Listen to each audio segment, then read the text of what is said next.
Welcome back, fellow creators. Today, we're delving into the captivating realm of Unreal Engine to demonstrate how you can effortlessly construct your own breathtaking car chase scene cinematic animations. Have you ever dreamed of bringing a high-speed car hurtling down a highway or executing jaw-dropping stunts for your short film? Well, you've come to the perfect place. Prepare to breathe life into those exhilarating car chase sequences as I guide you through the step-by-step process of animating a car in Unreal Engine, specifically designed for cinematic purposes. Fasten your seatbelts because we're about to embark on an extraordinary journey.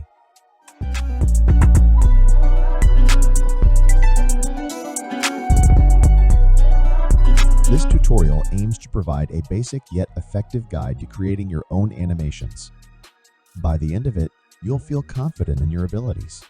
To get started, navigate to the Place Actors tab and select the cinematic option. Locate the camera rig rail and drag it into your scene.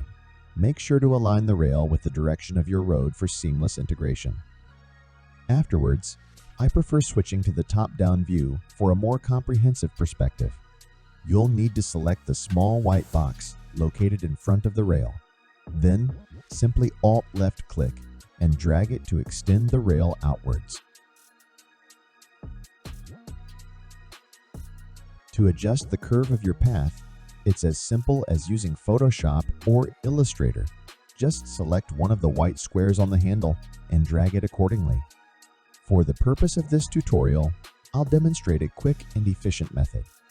Since I want to depict two cars racing, I'll duplicate the rail and make a few necessary adjustments.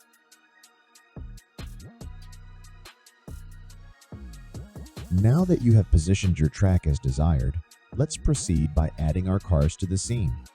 Start by dragging the car labeled Control Rig. This action will automatically generate a sequence for you. Repeat the same process for the second car. To start, our next step is to connect the cars to the rails. To do this, go to the sequencer, click on the plus track option. Add the camera rails to the sequence. If you're unable to locate them, access the three-line icon next to the search bar and choose Reset Filter. Next, on the right side of the camera rig rail, you will find the plus track option.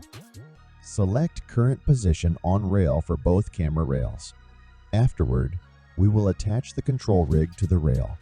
Click on plus track next to the control rig and select Attach. Then, choose the camera rail. In case the vehicle is off-centered, you may need to zero out your locations.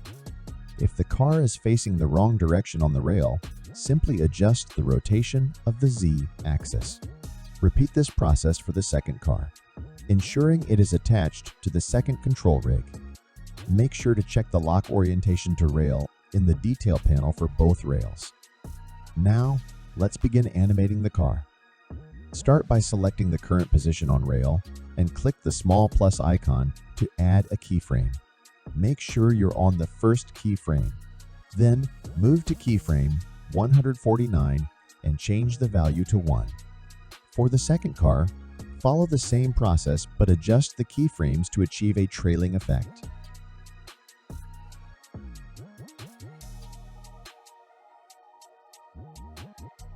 Next, we'll animate the wheels and body of the car.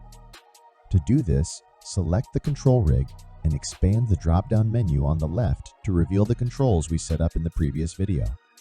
Locate the wheel rotation rig control and adjust the X value to your preference.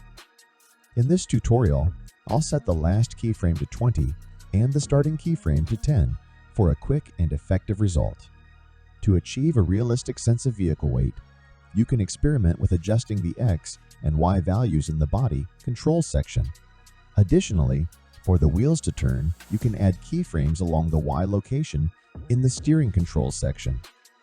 For the purpose of this tutorial, I won't spend excessive time fine-tuning the animation. Feel free to continue making adjustments until you are satisfied with the results. That concludes today's tutorial on car animation using control rigs and rails. Thank you for staying until the end. Your support is invaluable to me.